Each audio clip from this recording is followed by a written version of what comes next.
A warm welcome back. My name is Tom, and this is Get Nuanced. And in this segment today, I'd like to discuss, and also read prior to the discussion,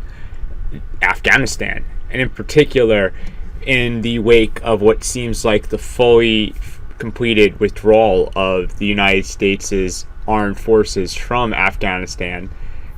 I'm sure if you're familiar like I was with this, as I've been keeping up with it for the last couple of years, especially in lieu of what had happened in February of 2020 in Doha, when the Trump administration at the time had actually bucked the previous orthodoxy. I mean, not too long ago, within my own lifetime as someone who's turning 25 this year, we actually had a president, a certain George W. Bush, who famously would quip that the United States does not negotiate with terrorists. And what a stark juxtaposition we are at the crossroads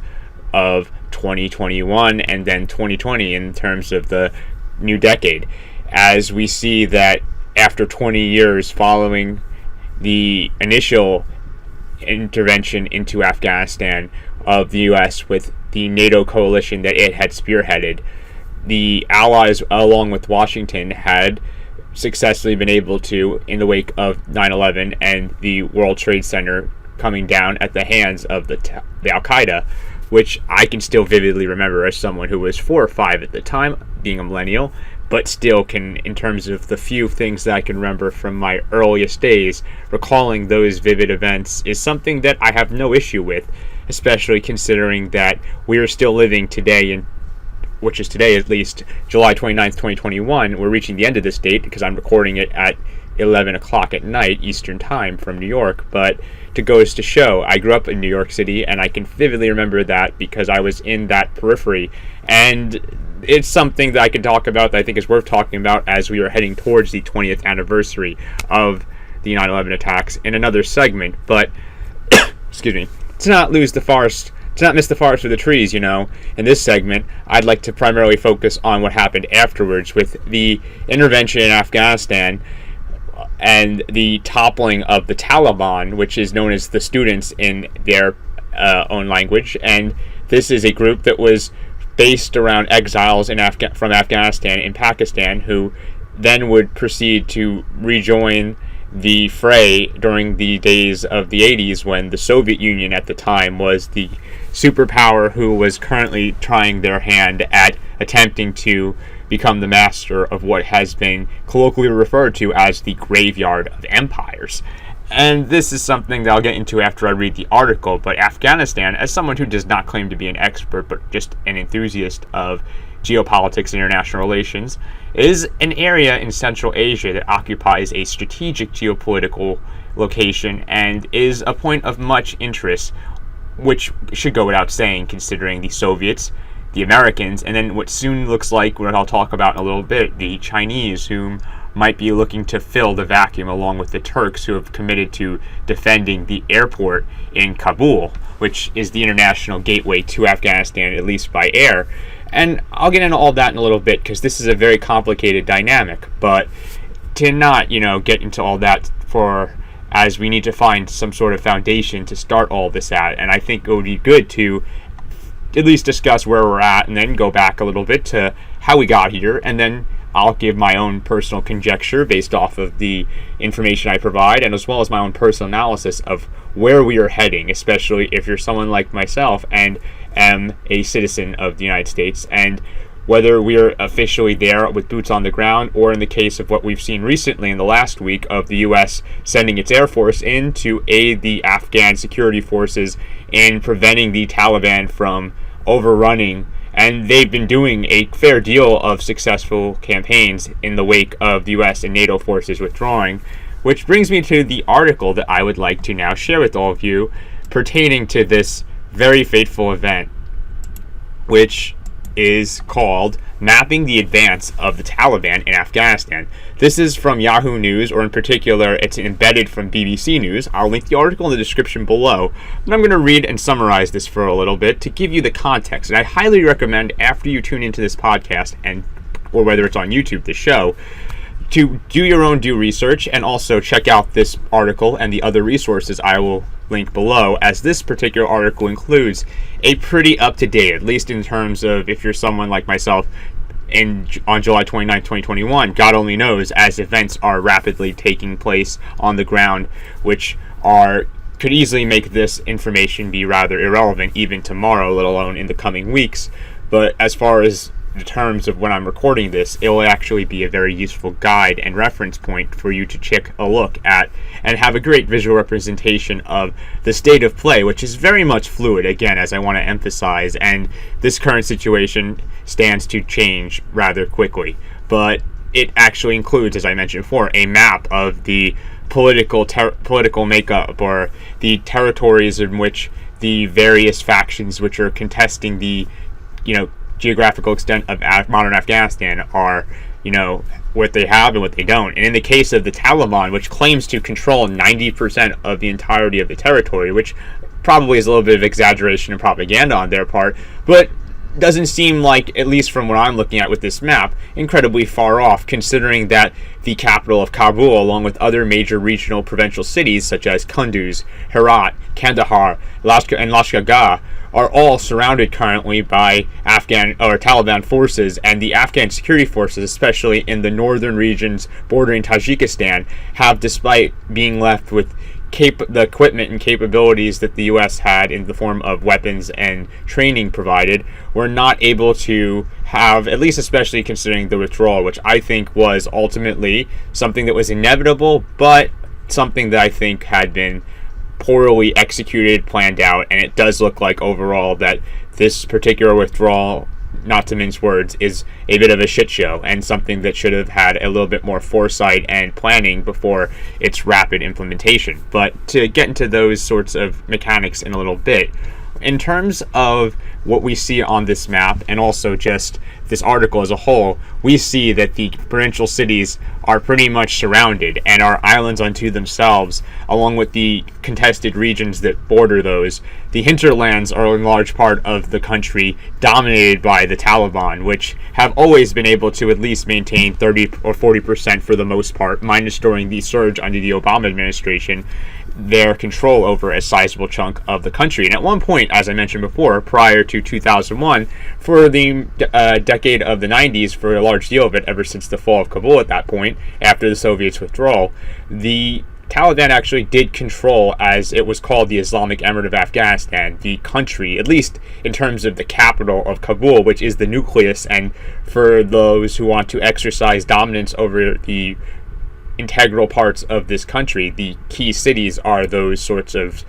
staging points which are necessary, and the Taliban knows that, and they are making significant gains as of recent, and it only has to look at this map to begin to understand that. But I'm going to read a little bit about this article to establish more context, and then further expound upon the situation as I mentioned before. So let's get into it. The resurgent Taliban have taken more territory in Afghanistan in the last 2 months than at any time since they were ousted from power in 2001. Over the last 20 years, the control map of Afghanistan has been an ever-changing canvas. However, here we look at the fluctuating picture of who controls which areas. It appears the Taliban have been emboldened in recent weeks by the withdrawal of U.S. troops, retaking many districts from government forces. Research from the BBC Afghan service shows the militants now have a strong presence across the entirety of the country, including in the north and northeast and central provinces like Ghazni and Maidan Wardak. They are also closing in on major cities such as Kunduz, Herat, Kandahar, and Lashkargah, which are the other regional cities. By control, we mean districts where the administrative center, police headquarters, and all the government institutions are controlled by the Taliban.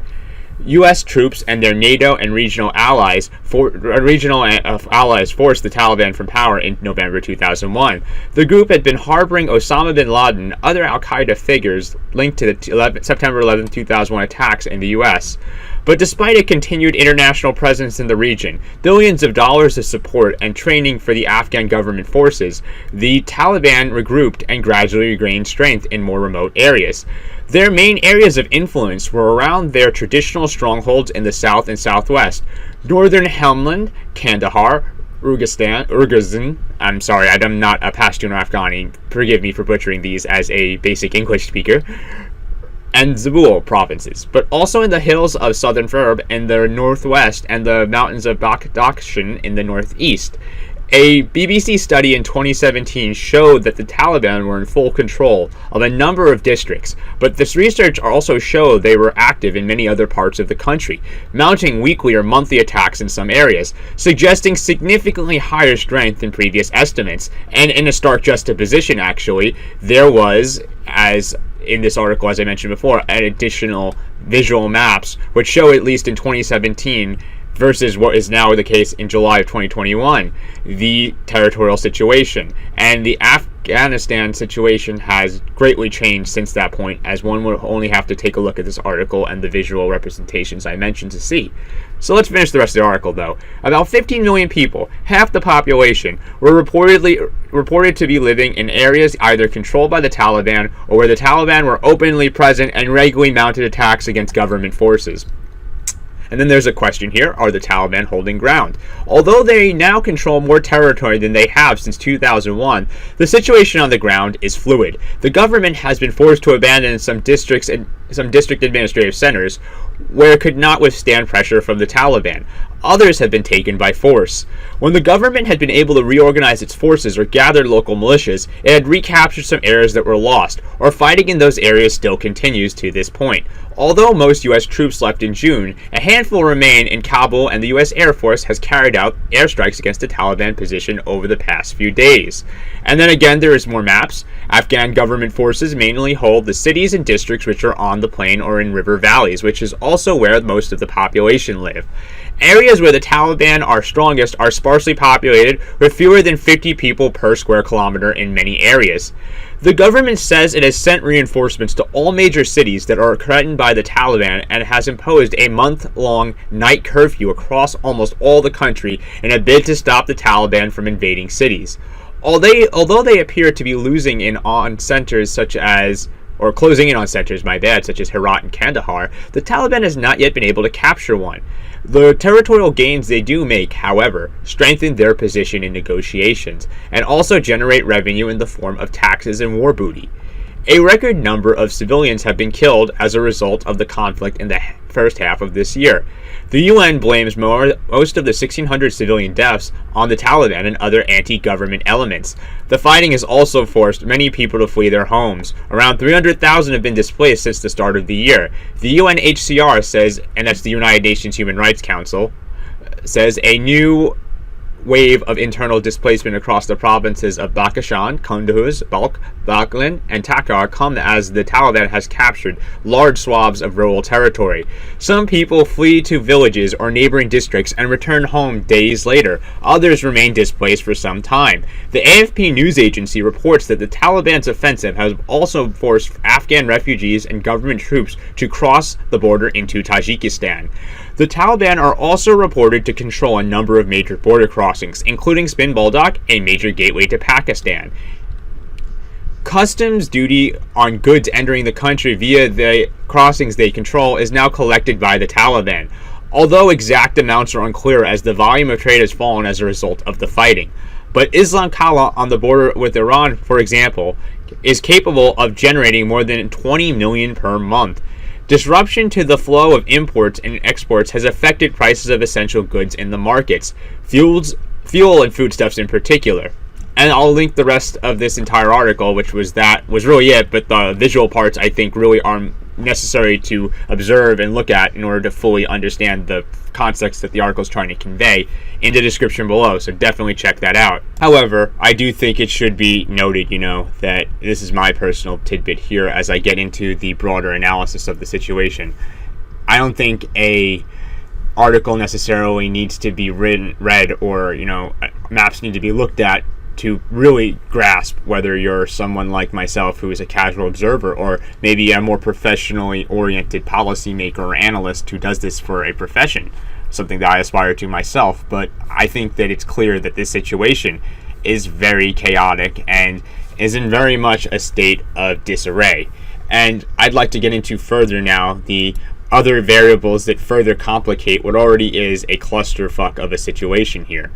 And that really comes down to the various players involved. And whether you're talking about the U.S., my native country here, which I reside within, which of course is, even prior to this initial sort of situation that started in 2001, had been deeply involved in Afghanistan.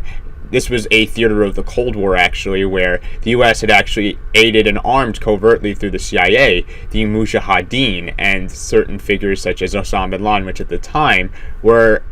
not the terrorists that we know them as now, but were more in the line, or in the vein at least, that they were presented as more as freedom fighters in Afghanistan against what they perceived as the quote-unquote godless Soviets, which, listen, I mean, political propaganda aside, the U.S. has been in the 80s involved and was there to counteract the Soviets as they attempted to prop up their own pro-Soviet communist sort of regime in Kabul in Afghanistan. And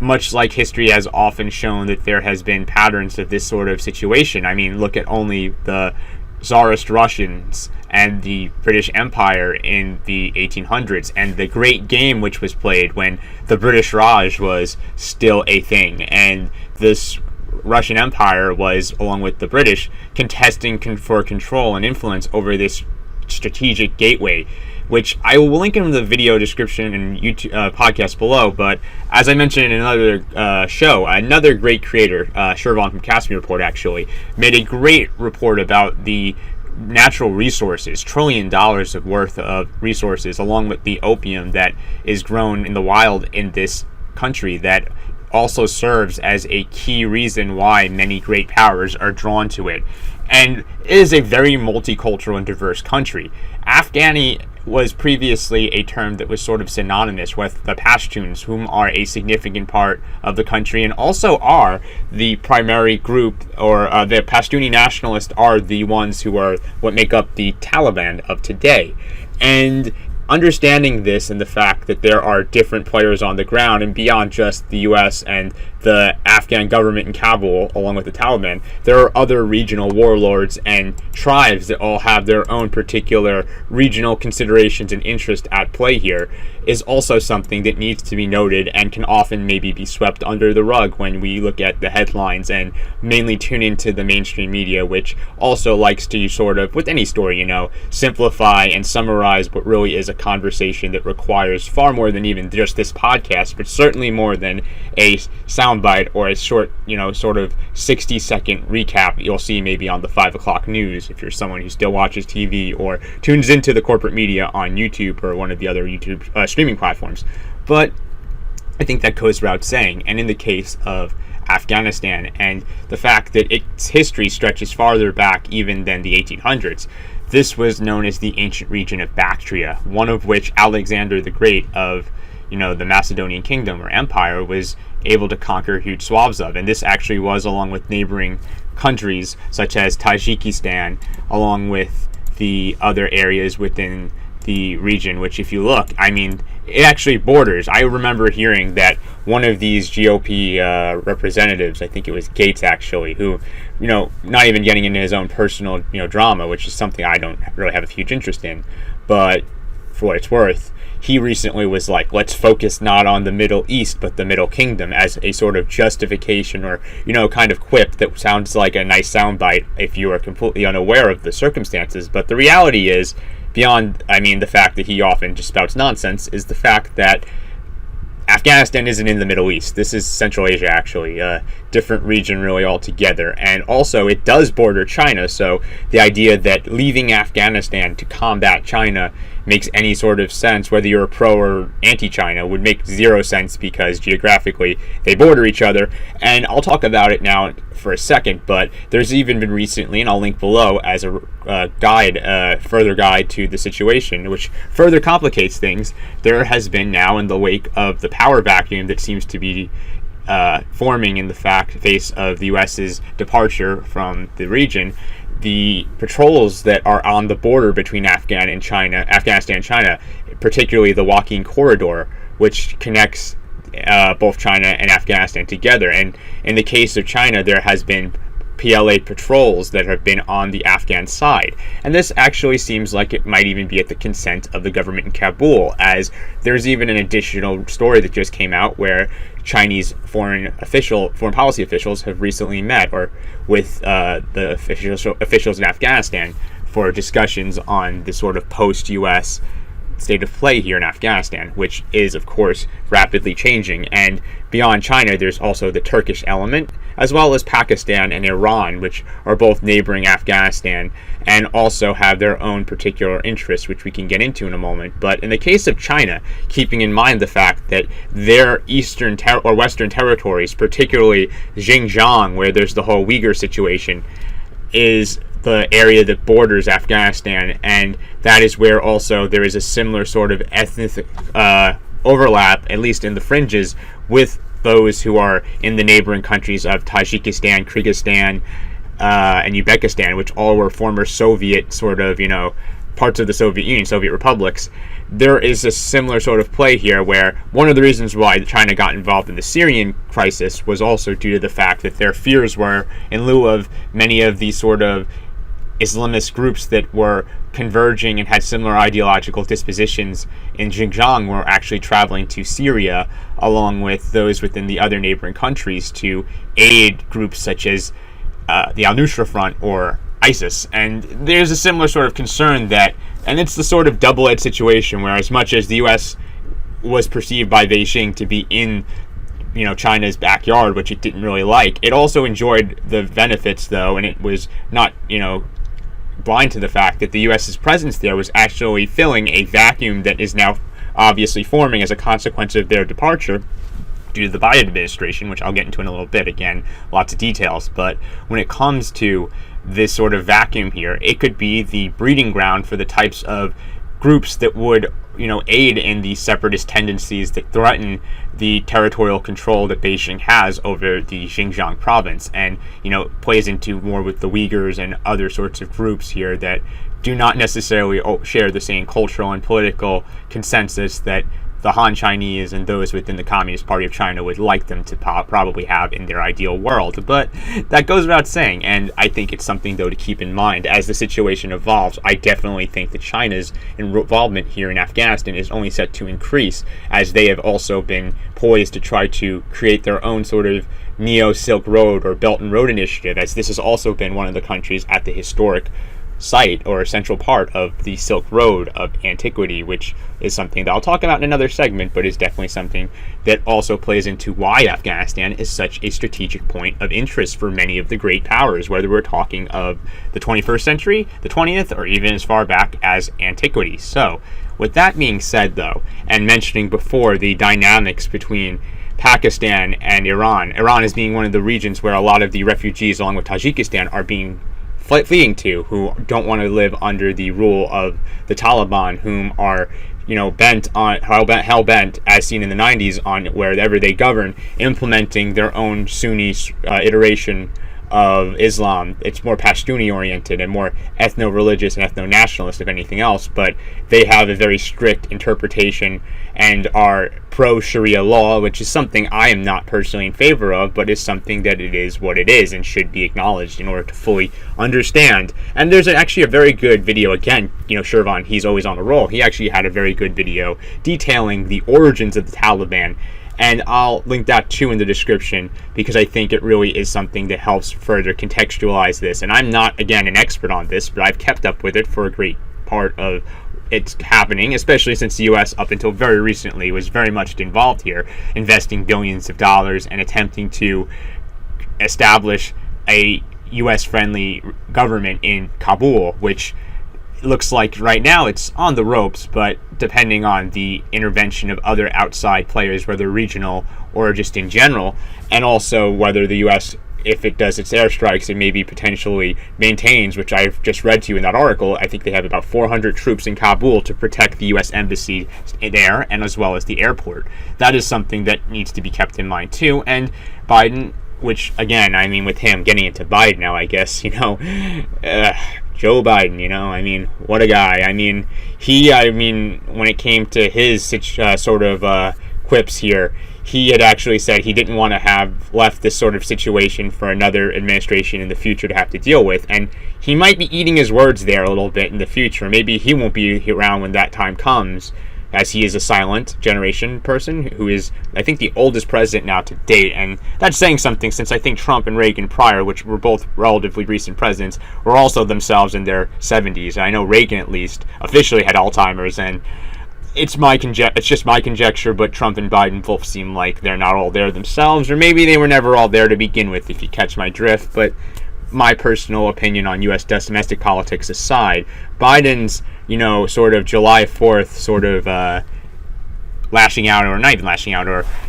annoyance at the media when they were questioning his decision to pull out in the wake of increasingly alarming developments when it comes to the Afghanistan situation and the Taliban making its gains, really does speak for itself, as he was basically at an ice cream shop trying to say that, listen, piss off, I'm trying to enjoy the holiday, I already made my decision, I washed my hands. And you could just tell he probably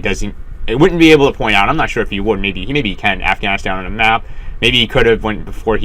he's still in his prime. Maybe he still can, but I don't think he really gives a shit about the people in Afghanistan. I mean, just if you want me to be 360 with you all. And I think that can be said about most of these policymakers, because keep in mind, when it comes to politics, it is an art, and it's the art of, obviously there is the sense of being polite ostensibly when it comes to the diplomacy and the, public relations aspect of it. But when it comes down to the core nature of what motivates these types of people, whether we're talking about those in Washington, those in Moscow, those in Beijing, or even those, in other capitals that are crafting policy, it's always in the self-interest of the national security, at least from their understanding, and the secondary benefits for those who might be ostensibly the ones that are attempting to be, championed. Like in the case of Afghanistan, one of the biggest things that I've heard is the notion that Kabul, which it has always been a more cosmopolitan city, which from my understanding, knowing those who have, having mutuals who have had people stationed over there and having heard stories from what has happened over there, this is a very cosmopolitan city, much like Tehran in the time of the Shah, and maybe more like Riyadh today or Dubai and Abu Dhabi. I mean, despite the overarching political structures and ideology of those running these sorts of states, at least in terms of the aesthetics and the disposition, Kabul was a very cosmopolitan city, and still is, I think, to a large extent, and it is, as I mentioned before, the nucleus of the country. So I think with all that being said, and with the U.S. seeming to be under the Biden administration committing itself to not further involving itself, at least with boots on the ground, it really does bring up many questions about the future of Afghanistan, and is one that now I would like to further discuss. I previously had mentioned my perspective that this departure was inevitable, and as somebody who, just to leave all my cards on the table, sorry, I was drinking a little bit of water there, but as somebody who, if I was my age at the time of the initial invasion or intervention of Afghanistan, and as someone who wants to not look at this in black and white, as there are those, especially in the more cosmopolitan, I'd say arguably liberal, I mean, keep in mind this is a different country and context, but the closest thing to what we would conceive as a sort of quote-unquote liberal sort of, position, there are people that in Afghanistan, such as women and minority groups, that have benefited from the U.S. and the government in Kabul that was established following the ouster of the Taliban. But I think it needs to be kept in mind that regardless of whatever good intentions those within the government or those on the ground have, both in Kabul and in Washington, the realities have always in the face of whatever positives that I kept in mind as caveats that should be considered, are that I think this was something that was inevitable, and something that I think, if in hindsight could be understood for future sorts of situations of a similar nature, should give us a pause and maybe not just rush headlong into sort of situations like this. And there's been numerous red flags, I think, and as a war that really was never popular, I think, among those, I mean, as someone who is far more a non-interventionist in the past, and still is, depending on the theater of the world, depending on if we can be or not, if it's possible, which is another discussion in itself, and I'll talk out my views on foreign policy further, but in another segment. But as someone who I think wants to dive past the headlines here and really get into the fundamental flaw of what originally arose following 9/11, which I think was obviously a travesty and something that, regardless of one's opinion on this, at least when it came to Afghanistan. I think Iraq is within debate, but definitely Afghanistan was something that was more justifiable, but unfortunately was never really fully fleshed out, at least not in a coherent manner, to the U.S. citizens such as myself, Americans who have been sending their own, family, friends, and others, close ones, to these theaters of conflict, and at the cost of many who might not have been able to come back. The problem had been always being able to, from the policymaker position, clearly map out and justify, at least to the point where it would satisfy those who still are asking and still fervently, I think, in favor of Biden's decision, and ultimately were the motivation for why Biden had shifted this sort of stance he had, which, if you're not familiar, he actually voted initially for both the war in Afghanistan and Iraq, intervening following 9/11, and himself having a more hawkish record up until prior. He prides himself on being at the center of the Democratic Party, but parties again. I'm not a fan of the Democrats or Republicans. Take that for what it's worth. But in the case of his decision to withdraw, which I think is really, in principle, a good idea overall, but ultimately is something that, as it's been implemented, is clearly not something that was really implemented in a way that was anything good. I think it's clear that we can see a lot of parallels in history, and I think that one of the biggest reasons why this mission was doomed to begin with, beyond the public relations that I think was clearly lacking in being able to explain to the domestic audience here in the U.S. why it should be continued, or even continued beyond this point, which I think many of us, especially in the U.S., who have seen a deterioration in the domestic front, which I'll talk about in another segment, as someone especially from New York who has been living in Florida for 6 years, that I think provides an interesting perspective and insight for what it's worth. But as someone who is the first to acknowledge that we need to improve our infrastructure here at home, and also, I think, reassess many of the commitments we have, and as someone who does believe in a proactive foreign policy, but one that doesn't just get involved in every, doesn't want to pick every hill that is, doesn't want to, by default, have every hill be one that's worth dying on. That's what I was trying to say, and one that where I think we need to really pick and choose strategically our battles, build coalitions, and also maintain alliances, as well as our soft power, so that we don't necessarily have to resort to the sort of situation where right now it looks like ultimately Washington is going to be on the receiving end of the most negative outcomes here. And that is still yet to be decided, but the direction things are heading in, I think, increasingly are not good. And it only needs to be mentioned that I think in 2022, during the midterms, the GOP, as much as I'm not a fan of either party, probably is poised, as I think is due to the polling and also other factors regarding the domestic situation and inflation, which can be seen if you're just going to the grocery store like I had recently at the shop right near me in Staten Island, seeing the prices rise. I think there's a lot of reasons why we could potentially see the unified control of the Democrats, much like in 2008, which was achieved actually at a wider margin, a vaster margin, being completely undone in the 2022 midterms, with the Senate and the House both being up for grabs. But that'll be talked about in another segment. In the case of Afghanistan, though, I think beyond the public relations aspects and domestic policies, one only has to recall the Afghanistan Papers, which I want to read a quote from, and a link below, which was highlighted and basically achieved only due to the fact that the Washington Post, which, keep in mind, is more of an establishment paper, owned, I think,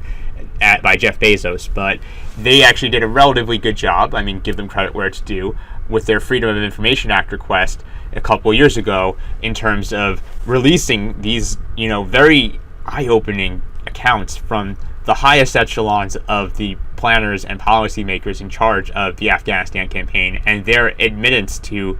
in the words, I think, which I recommend checking out in the description below, in the words of one certain Douglas Lute, a 3-star Army general who served as the White House's Afghan war czar during the Bush and Obama administration, he had actually said in this interview, which was quoted in 2015, quote, "We were devoid of a fundamental understanding of Afghanistan. We did not know what we were doing." And further, he said, "What are we trying to do here? We didn't have the foggiest notion of what we were undertaking." And that really does encapsulate, I think, the problem here is where, how can you justify, for example, if you're a policymaker in Washington, to the rest of the American public this war if you don't even really know why exactly? And that really goes to the sort of, morale and lack thereof of morale that really, I think, is at the heart of why this was something that was doomed to fail. Beyond the fact that, much like in Vietnam, which you could have saw during that conflict, which I would like to discuss in another segment very soon, especially with the French and Ho Chi Minh, who I think itself can make an interesting topic to discuss. I think was seen that the U.S. really does not have, at least from the government perspective and the sort of culture that the people have when it comes to politics, a taste for long-term commitments, and are very sort of finicky, and that we really do have a problem when it comes to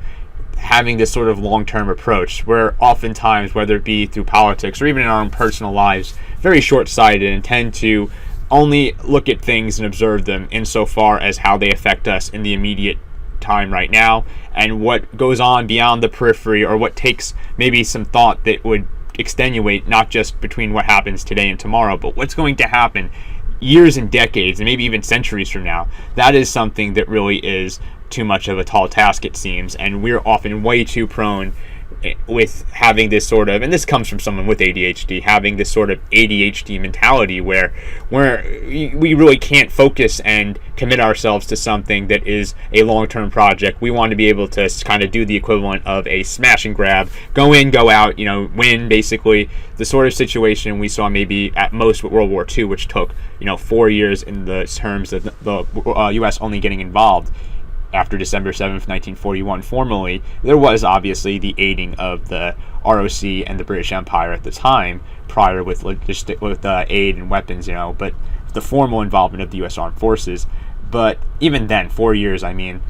that is one of the wars that seems to be more, at least in the culture, sort of quote-unquote glorious, if you could call it that. I'd argue that when it comes to the casualties and the overall sort of circumstances that really defined what was the most bloodiest conflict,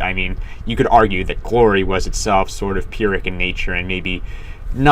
in hindsight we're looking at it in a way that really isn't indicative of the realities as it was happening. And it's always easy for us with our sense of, or it's always easy for us when we are humans, and human nature, I think, transcends beyond just America and goes to the entire world over, for us to wear rose-colored glasses and look at the past with a more nostalgic view, even if we weren't even alive at the time, or able to recall, for there are those still alive who are World War II veterans and those from the greatest generation who are still in their 90s and reaching their hundreds if they are around, and God bless them. But we oftentimes, as a collective society, tend to focus on what's going on at the moment, and then once it's done away with, it tends to be in the rearview mirror, and we don't tend to look back. And I think that's a problem, because as someone who is a fervent advocate of studying history and also promoting the idea that history is one of the most important subjects and a science unto itself that I think is worth researching and understanding fully, and the various subtopics within it, I think that it is crucial for us to know how we got here and understand the historical context of whether we're talking about Afghanistan or all the other conflicts and theaters of interest that we're involved in, if we're going to, in the future, forge a coherent foreign policy, and one that actually is in the benefit of not just policymakers in Washington, but also the American people here, whether you're discussing myself, someone in New York, or from coast to coast, and including, the heartlands as well, as much as the coast. But that's easier said than done, obviously, and we obviously, I think, have in this culture of very short-sighted and, missing the forest for the trees type of thinking, if you understand that, we can obviously see why this sort of mission was very much doomed to fail. And I think the Afghanistan Papers that were released by the Washington Post really did emphasize why that is the case, unfortunately. Another huge variable or component, I'd say, to what has made this sort of campaign in Afghanistan the way that it is the fact that the Afghan government that we have helped prop up has been very much so, even when the U.S. was there, with the exception, again, as I mentioned, the surge, been able to only control the provincial centers and the areas where, admittedly, there are the majority of the population, but that doesn't, I mean, you can't have a sovereign independent state unless they're able to control the entirety of the country. I mean, that's like in a situation where, God forbid, the U.S. was in a situation where the entire, flyover country was in enemy hands or was contested or unsafe, and the only areas that the U.S. was able to exercise full control over were the coastal centers and population areas like, New York, Los Angeles, Chicago, Philadelphia, Boston, Miami, etc. But I mean, there's others that come to mind, but it just really should be understood that there's a reason why the president of Afghanistan was colloquially referred to as the mayor of Kabul, because outside of Kabul, their control of the country really was never fully exercised. And in the case of the Taliban, that was actually true in the 90s as well. This is why I think some of the Afghan government officials claiming that the Taliban won't be able to slaughter their way to peace, at least not fully, or slaughter their way to victory, I guess would be a more apt description of the sense of what's going on. I think that might have more truth to it than when many are thinking right now. And we'll have to keep up with this, obviously, as the events are changing. But to really understand, I think, how beyond just, the public relations and the sort of American aspect of all this, I think, or not the domestic parts of the American situation here, I think one of the broader problems when it came to the foreign policy, I think, of Washington was that we've seen, as much as what happened in Vietnam with the fall of Saigon in 1975 and prior, the Tet Offensive and also the other sorts of events that really ended up marking that this sort of campaign was not going to succeed, is the fact that the U.S. military really has never been able to succeed in theaters that involved asymmetric warfare. I mean, the sort of, traditional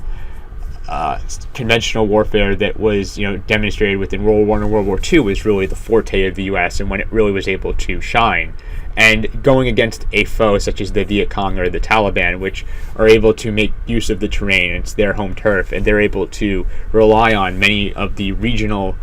peoples who might not be as many as those in the capital, or the city centers, but are nonetheless, for one reason or another, maybe they had family or friends who were collateral damage during a drone strike from the U.S. or the Afghan security forces. There was collateral damage again on both sides, and there was also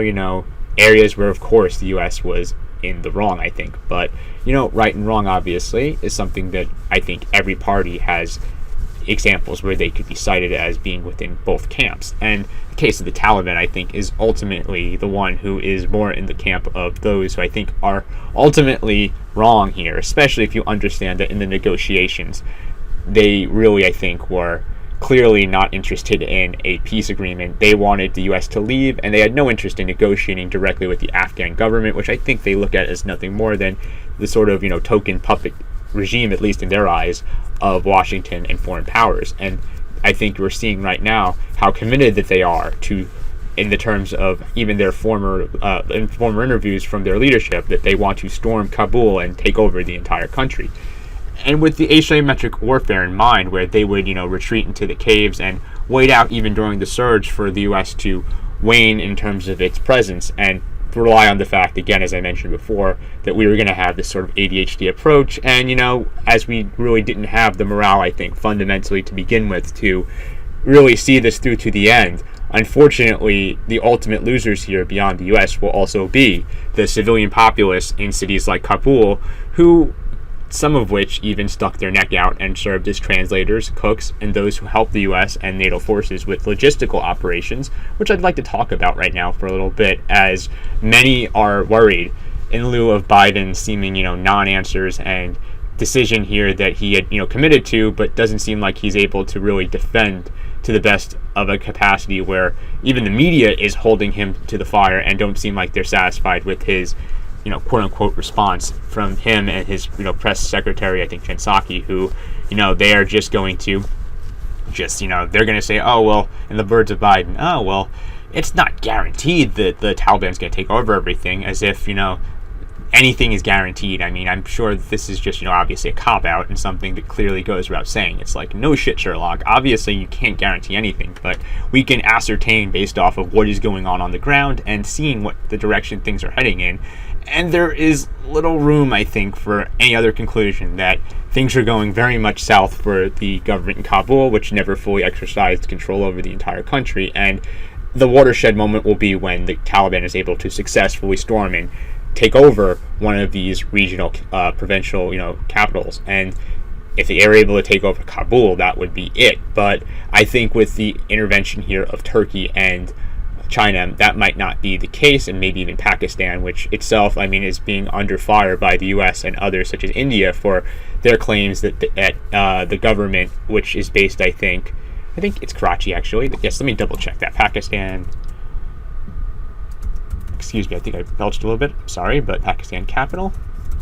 I know the Prime Minister is Imran Khan. Oh yes, the capital is Islamabad, but I'm sorry for forgetting that at the moment. But there's the element of Pakistan, which is an adjacent country that is deeply involved in the situation, was part of the group that helped organize the summit at Doha, and then the following negotiations between Washington and the Taliban.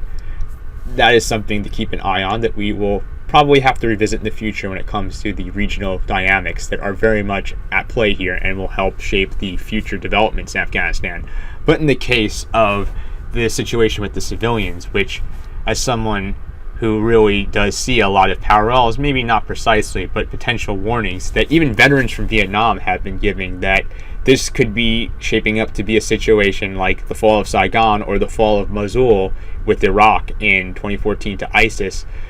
Maybe one or the other here, hopefully not, but if it were to be either of the two, this would really be a decisive sort of blow to the U.S.'s ability not just to exercise its traditional hard power, but even its soft power, as right now I think it really is being within question due to the nature of the departure. On July 2nd, really quick before I go to the civilian element, was the official departure from Bagram Air Base, which really was, again, the nucleus for operations for the U.S. Armed Forces in its campaign during the 20 years it was in Afghanistan. They left, they even disconnected the electricity and stripped the place bare without even telling the local Afghan regional forces, which had discovered it the day after, much to their chagrin. If you saw the interviews there, it was very clear that this was very much an impromptu thing, but it shows how disheartened it and demoralized the Afghan security forces are, and also the fact that the Americans really did not have confidence that they were going to be able to hold on to this base, and from the looks of it, that might be unfortunately the case. In the case, though, of this base and the security forces, which were trained and equipped by the U.S., the unfortunate reality was, which goes along with what was mentioned in the Afghan Papers, was there was never a professional standardized army that ever was, at the disposal of the Afghan government in Kabul. This was really a sort of militia that was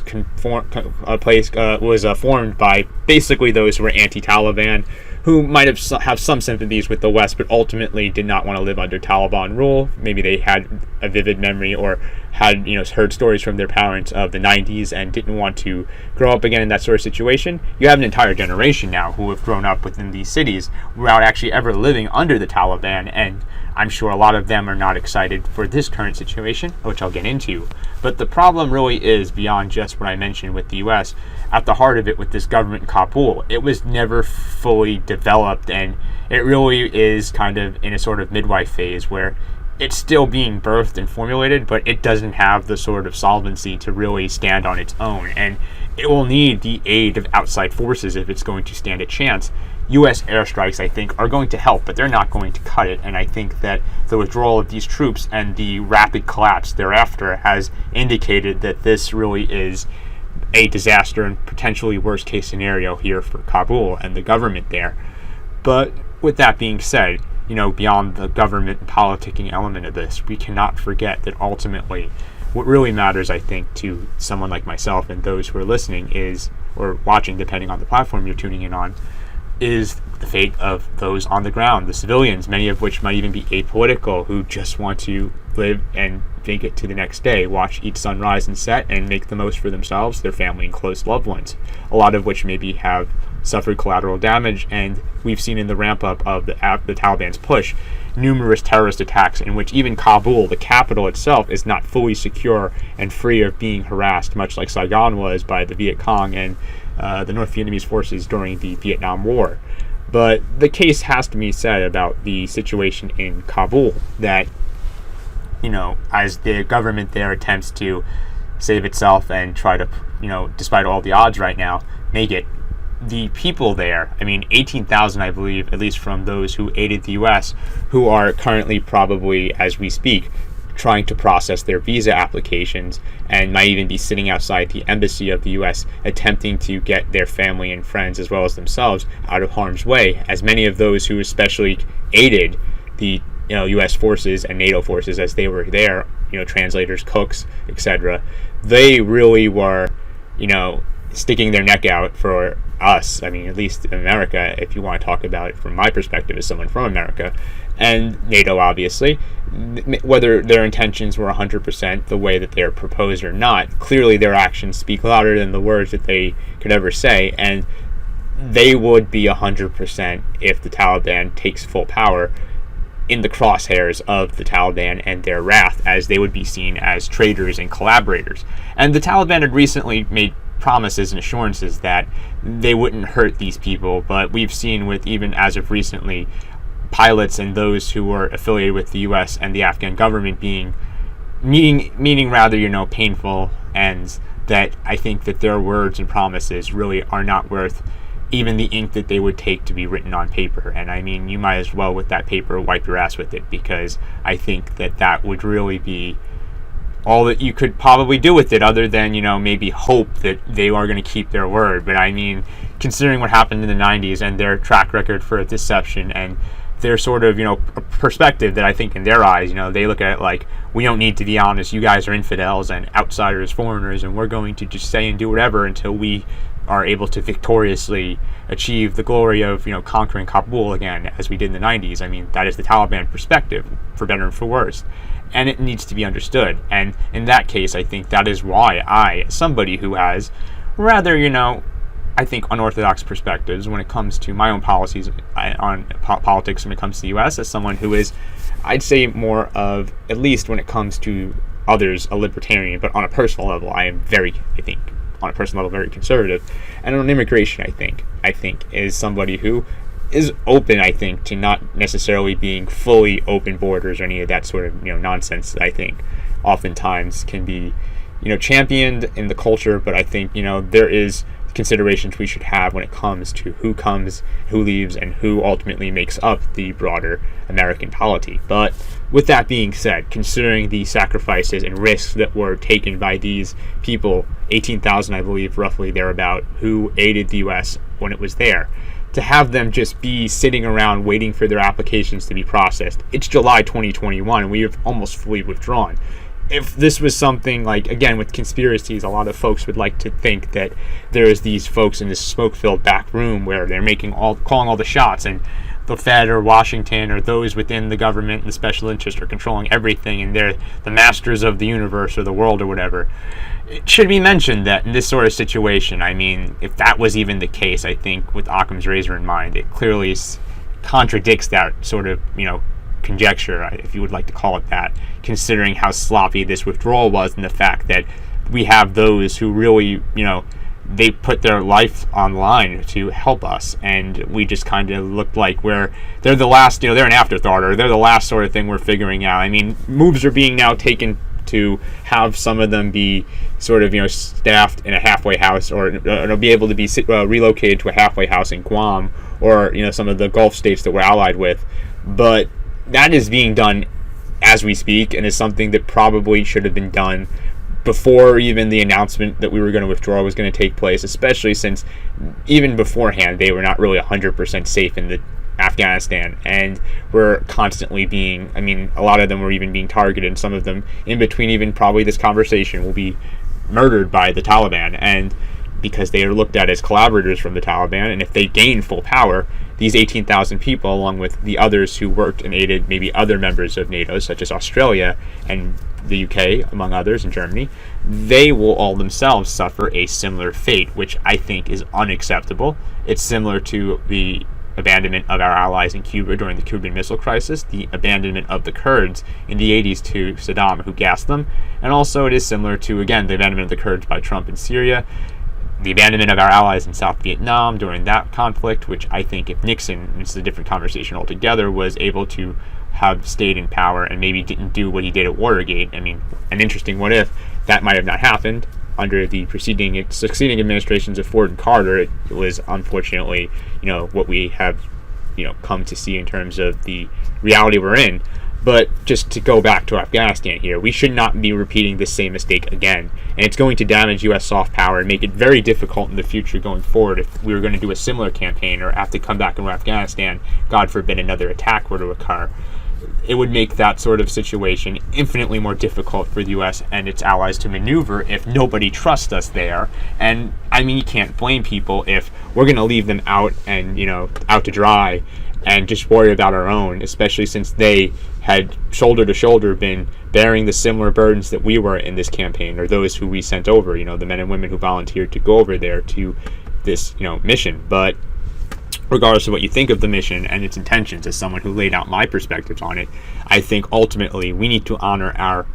agreements and also honor the folks who stuck their neck outs for us, and make sure we tell them we're not leaving you behind. I mean, we're going to do what we need to. We should have done it sooner. I mean, that's just the reality of it. The fact that Trump and Biden didn't sort of this out, I mean, sooner really does, I think, show it's a sad testament, I think, and an indictment on the U.S. government that this was even allowed to occur to begin with, where we have these folks sitting outside the embassy panicking, and some of which are not even safe in their own homes right now, as the Taliban have been constantly doing suicide attacks in Kabul, even targeting hospitals and schools with children in them. I mean, this is a terrorist organization. They might ultimately end up being a significant force, and they already are controlling way too much territory, at least in my opinion, of the country due to the U.S.'s incompetence in terms of this sort of operation. But listen, the past is the past, and it is what it is. But going forward, we should have now with the benefit of hindsight, especially since similar situations where allies were abandoned damaged the U.S.'s prestige. I think we need to fundamentally put a decisive, statement out, and also follow that with actions where we are going to bring these people into a safe haven and allow them to process their applications, expedite them, and make sure that every single one of those who aided America and NATO will be able to, not have to deal with the wrath of the Taliban or anyone else. As we speak, something could be happening, God forbid, to those who helped us. And I think that that's something that shouldn't be controversial. And anyone who tends to disagree or would like to abandon these people, I really would like to question their honor. I mean, you could disagree with the intervention, you could also have a disagreement with anything I said, but I think when you understand what they did and to empathize with the fact that they really were a pivotal factor for why the U.S. operations were able to be as successful in the limited capacity that they were at the time, especially since translators are needed to even be able to operate on the ground and communicate with local groups and forces. That could have meant the difference between soldiers that came back right now not potentially coming back and maybe meeting an end. I mean, it really goes without saying, and I do commend those, I think, especially the Australian vets from Afghanistan who burned their medals recently, that brought to the attention of the Australian government that it's unacceptable for those who aided them to be just left behind like that. And I think that that's something that really is, amazing, and I think that that's something that the U.S. should, take note of, and policymakers in Washington should do what they need to do in order to, at least at the very most, get those that helped us out of harm's way. But that doesn't mean that the other 37 million-ish people that are in Afghanistan should be completely neglected themselves. And I mean, to a limited extent, as someone who is, to an extent still, I think largely or at least when it comes to these sorts of commitments and trying to be strategic about how our approach is, and trying not to be the worst sort of caricature that our detractors from those such as, those in Tehran, Beijing, and Moscow would paint America as this sort of colonialist, imperialist state, as if they're not with their own sort of situations, having their own sort of aspirations for expansion and, hegemony in their own respective theaters, and trying to do so, that really, I think, is clearly, their own sort of, case. And obviously they're going to say what they say. We'll say what we're going to say. But beyond the words, we need to start showing in our actions that we have learned from the past, and it's not about the mistakes we make, but it's how we go about afterwards in making sure that those lessons are actually learned and the lessons are implemented in future policy decisions. And I think that starts at least with making sure that those who aided us are in the green and not in the red as they are right now. And beyond that, I think it calls into question our withdrawal, and this event, I'm hoping, will have a reckoning as time passes soon, and we'll probably live to see very soon what happens after all this. But whether the situation in Kabul eventually reflects what happened with Saigon or Mosul, what happens with Biden in the upcoming domestic elections in the next couple of years, and then the eventual presidential election in 2024, whether he'll even run again or not. He's going to be in his 80s at that time. I mean, it might be him or Kamala Harris, maybe versus Trump or DeSantis, who knows. But I think it's definitely good to be, if you're someone like myself, keeping up with the events on the ground in Afghanistan to the best of our capacity. And I will include resources below so all of you can do just that. And hopefully this discussion has been, for what it's worth, beneficial and has helped highlight some of the more complex elements of this situation. And I don't think this will be the last time that I've talked about Afghanistan, nor will it be the last time, even despite the departure of U.S. troops, that we're going to have some sort of role in the region, for better and for worse. And as someone who doesn't really think that this whole nation building thing was really a viable sort of thing to begin with, and the resources there could have probably have been spent maybe better here and maybe in other areas abroad where our interest would be more I think able of actually being fulfilled and actually don't come to the detriment of those that, whether they're here or in those specific areas abroad, those who are in the crossfire. I think it should not be at their detriment, to the best of our capacity. Obviously, there will always be collateral damage and conflicts, but I think we need to pick and choose our battles more strategically. And if we're going to have these sorts of campaigns, we need to be able to, first and foremost, from the policymaking point of view, and also from the domestic point of view, have a clear-cut understanding of what we're getting ourselves into, and figure out, not just at the last moment, but prior, what we're going to do, how we're going to do it, and those assisting us, how we're going to make sure that their commitments and their sacrifices, along with those from our own armed forces, are not going to be in vain, as thousands of troops from the U.S. have. Ultimately, I think, if the government in Afghanistan falls, their deaths will have ultimately been in vain. But that has not yet been decided. I will definitely continue to keep up with these events, and any sort of interesting development will be followed up in another segment. But hopefully this one has clarified some questions you might have all had. If you continue to have them and want to ask, or have another meaningful sort of discussion related to broader topics that I mentioned, please reach out to me. I appreciate all feedback, both positive and negative. And check out both below the social media links so you can do so. My blog over at getnuanced.com/blog, which will be launched soon, which I definitely plan on making articles related to this and other related events. And also, consider supporting us over on Patreon and GoFundMe. But this has been Tom. You've been tuning into Get Nuanced. Thank you again for listening or watching, depending on the platform you're on. And I will catch you all in the next segment I make real soon. If you're someone in Afghanistan, I wish you all the best of luck. I am sorry that, on behalf of, I can't speak on behalf of all of America, but I can speak as an individual American, that from my perspective, keeping up with all this, I think that this is a real shit show and something that should have been handled differently. But in hindsight, obviously, it's easy for me to say that from the comfort of my home here in New York, that I'm visiting my hometown, and whether I was here in Tampa or anyone here in the U.S., which we have over 300 million people, it's easy for us from abroad and afar to be armchair tacticians or commentators. For those on the ground in Afghanistan, and also for those from the U.S. Armed Forces who left, I think it's obviously far more complicated, and it takes far more to be in their position and to reflect on what's happening here. And in the case of those in Afghanistan still, who are still in the crosshairs of the Taliban or at risk of being more added to the list of casualties, I'm hoping that the U.S. government does what it has to do as soon as possible. It should have done it sooner, And in the future, we'll have to keep up as other regional players, as I mentioned before, are definitely going to move in to fill this power vacuum, and the fate of this country and those within it are still up for grabs, unfortunately. And as I think it's not necessarily as apt to say it, but the war isn't over and things are just getting started. So with any luck and any rate, things will go in a better direction. But regardless, I definitely plan on talking about this again in the future. And if you enjoyed this, subscribe, follow, and do all those sorts of things. I'll catch you all in the next segment I make real soon. For now, stay safe and peace out.